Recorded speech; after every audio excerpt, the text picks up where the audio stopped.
As far as I know, Lomography is the only company that sells intentionally red-scaled 120 film. And even though it's been out for a while, I've never had any interest in shooting it. But I started thinking about it and I wondered, what film is it exactly?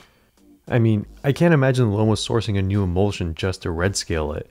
And given that it's rated at 200 and the general rule of thumb being if you red scale film you should overexpose it by one stop, my assumption is it's probably just Lomo color negative 400, but red scaled. And that piqued my interest. So what is it exactly? There's only one way to find out. First, I wanted to shoot a roll as intended.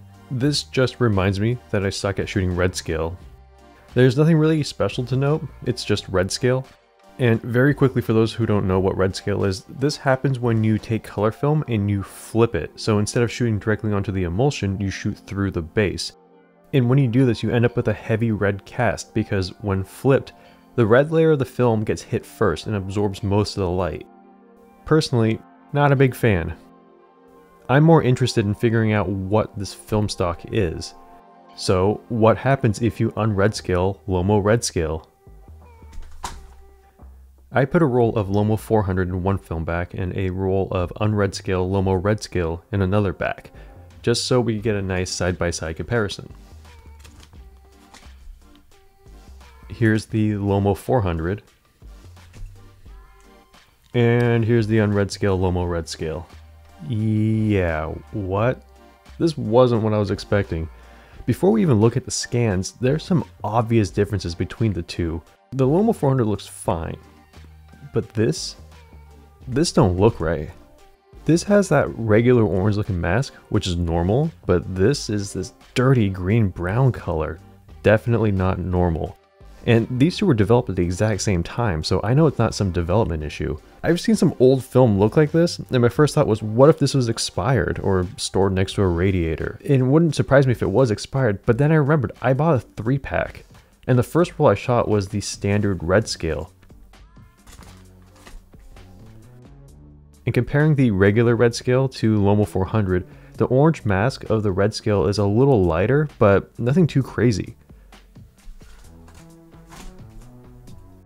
And if you compare it to the unredscaled roll, this is very sick looking. Both of these rolls came from the same pack, and as long as I've had the film, it's been stored in the exact same place. I've shot the redscale roll a full month before the unredscale roll, but I find it hard to believe that 1 month is all it takes to turn this into this. When you compare the scans, it's not even comparable. Lomo 400 looks like Lomo 400. It's what you'd expect from standard C41 color film, and ironically, the unredscale roll has this heavy red cast to it. I'm still racking my brain over what could have caused this. Maybe it's old stock mixed in with new, it could have been something on my end. Who knows? I had one more roll left, and I decided to try it again.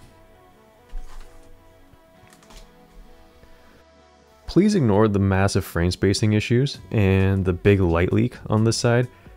I had some problems. I accidentally opened up the film back with the film already loaded in it, and it caused all these issues and stuff. Just stop looking at it. But what you should look at is the orange mask. This falls in line with the red scale roll.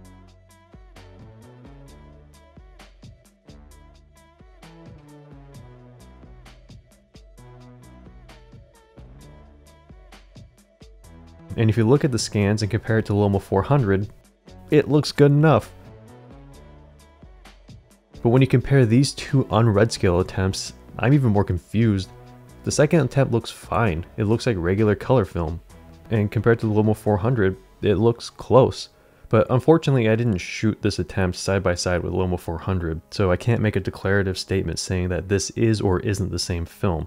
And while I'm kind of disappointed, there's a very loose silver lining in this, in that currently there is a shortage of color film in general, and if you find yourself in a situation with no color film but have access to Lomo Redscale, you could unredscale it and shoot it, and hope that you get this instead of that. It's a niche use case, but it is a viable option, but you do have to unredscale it yourself, and it's really not that hard to do. With a little bit of effort, you could redscale pretty much any color film. I've mostly seen people do this with 35mm, and it's pretty simple. Let's pretend that this roll is the one you want to red scale. The first thing to note is the emulsion side and the base side.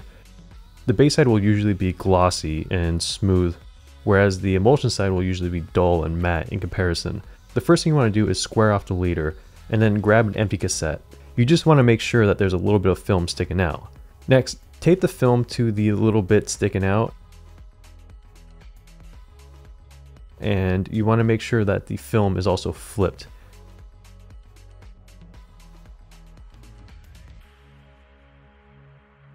Once you tape the two together, take the canister somewhere completely dark. Then you want to spool in the film from the supply canister to the donor canister. And when you're done, simply just cut off the supply canister and cut a new leader, and you're good to go. Red scaling 120 is a little bit trickier. Technically all you need is the roll that you want to red scale, but I highly recommend having an extra spool. Unlike 35mm, with 120 everything needs to be done in complete darkness. The first important thing you need to know is that the film is taped onto the backing paper, and it's only taped on the start of the film. This is a dummy roll used for testing frame spacing and stuff, so your film shouldn't have marks like this. But if it does, you got problems. Next, I like to pull the backing paper until it frees the film. Like I mentioned before, it's only taped on one side, so if you pull the backing paper far enough, the film should spring free. Now you want to peel back the tape. You want to free the film from the tape, but it's important that you don't unpeel the tape from the backing paper. The distance between the start mark and the start of the film is measured out, so if you accidentally peel the tape off the backing paper and place it somewhere else, the start mark won't be accurate. So carefully peel back the tape until the film is free. Then flip the film around and re-stick the tape.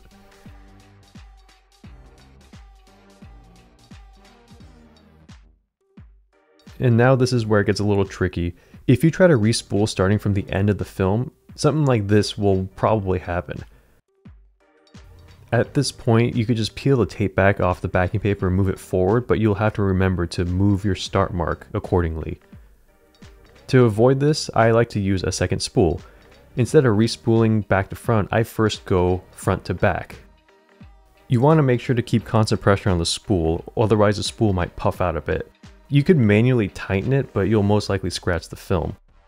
When you finish up rolling up the film, all you have to do next is take the second spool and re-spool it going backwards.